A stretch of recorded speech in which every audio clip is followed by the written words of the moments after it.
Quando a gente fala em Queen, a primeira coisa que passa na nossa cabeça é: o que ainda existe para falar dessa banda? A gente tem aí filmes, a gente tem documentários, a gente tem vários livros, mas a gente também tem alguns recortes aí muito legais para a gente contar da história do Queen, como por exemplo a respeito do álbum A Day of the Races, né, que fez aniversário há mais ou menos um mês atrás, foi lançado ali em dezembro de 1976, 50 anos, e ele guarda uma curiosidade muito grande, especialmente por ter sido lançado um ano depois de A Night at the Opera, a obra suprema do Queen, né? A gente está falando aí de um álbum que tem Love of My Life, tem os grandes clássicos, e que é reconhecidamente uma das grandes obras do século. Mas por que A Day of the Races é um álbum muito curioso? A Day of the Races é um álbum que tem muita coisa legal. A gente tem pelo menos ali 2 singles, né, que se tornaram mundialmente famosos, como Somebody to Love e Tie a Mother Down, esse um pouco menos. Mas a gente tem aí nele um complemento de uma história, uma brincadeira que aconteceu ali muitos anos atrás, nos anos 30.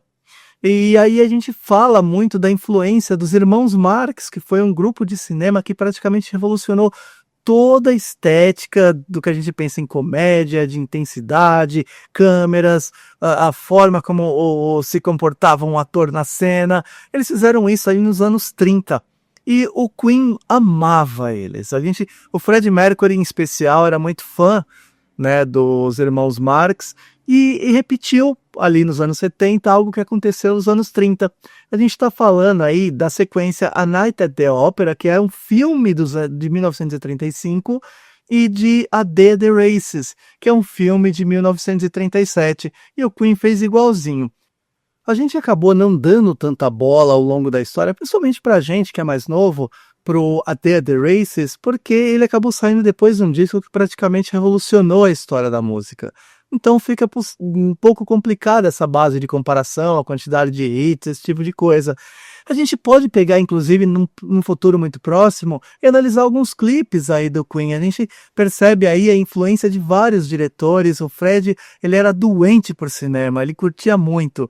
E o próprio Brian May e o Roger Taylor falavam bastante sobre a ideia de A Night at the Opera e A Day of the Races serem os famosos sister albums. A gente é só analisar a capa, né? Tava tudo muito claro.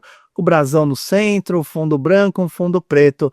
Talvez a gente não tenha percebido isso, porque simplesmente os singles vão passando, a história vai contando. Mas a gente tá lembrando disso aqui. Já conhecia essa história? Em breve a gente volta com muito mais. Um abraço, tchau, tchau.